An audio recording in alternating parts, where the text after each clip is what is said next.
home, Eldorado Park residents just in the south part of Johannesburg have been complaining about crime and violence in their area for some time now. Some claim the police are not doing enough to assist.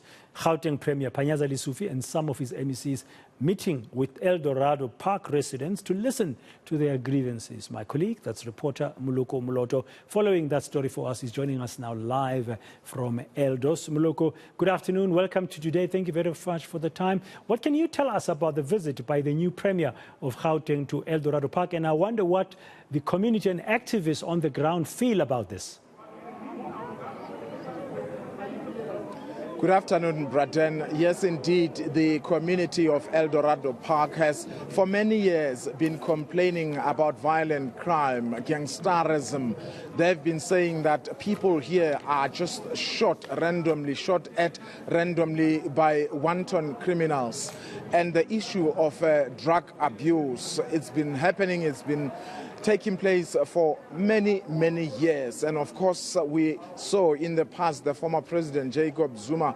He came here sometime in 2013 promising that he is going to be dealing with this matter. Not much seemingly has improved, because 8 years later we are seeing the community here complaining about the same thing. And we have seen community members, Braden, taking the lead. They have been sleeping outside the local police station for a number of days, trying to raise the alarm, trying to really raise their concerns with the authorities. But let's speak to one of the community members here. Her name is Darlene James. Ma'am, thank you so much for your time. Just paint us a picture of the situation here in Eldorado Park and as far as crime is concerned and drug abuse. Let me start by saying that we see a pathology van in Eldorado Park more frequent than what we see a SAPS van.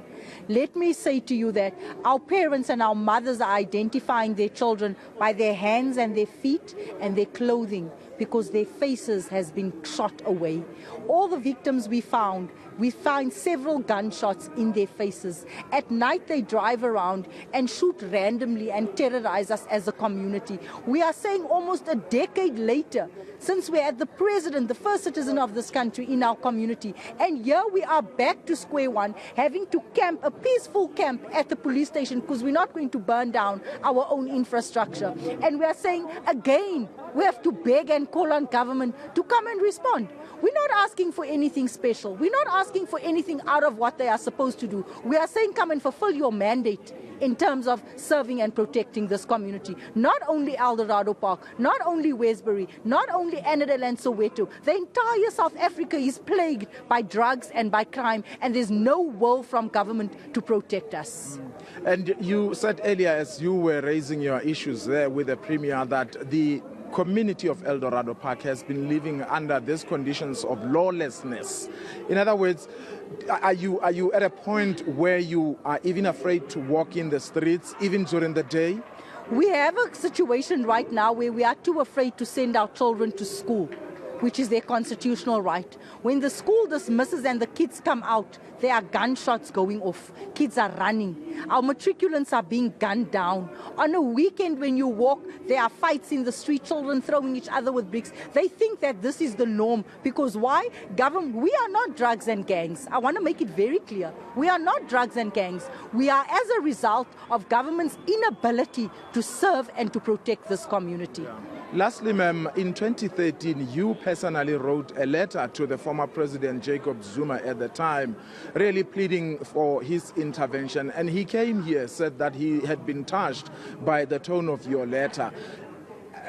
8 years later, what gives you confidence that these new leaders really will be able to resolve this? Because, as I said, the president then said that he was going to personally drive the program of rectifying the wrongs here.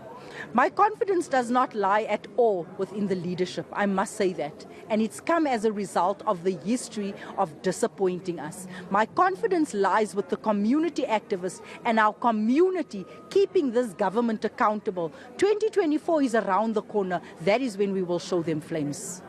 Thank you so much, ma'am, for your time. Braden, definitely the community members, given the number of them who came out for this particular meeting gives you an idea that they really want to resolve these issues. As to whether they are going to win, of course, that will depend on whether the promises that the Premier and his executive would have made would materialize. It's all going to come down to action and implementation to restore that trust. As he just told you there, Moloko Moloto in Eldorado Park. Thank you very much for that latest update there. Now,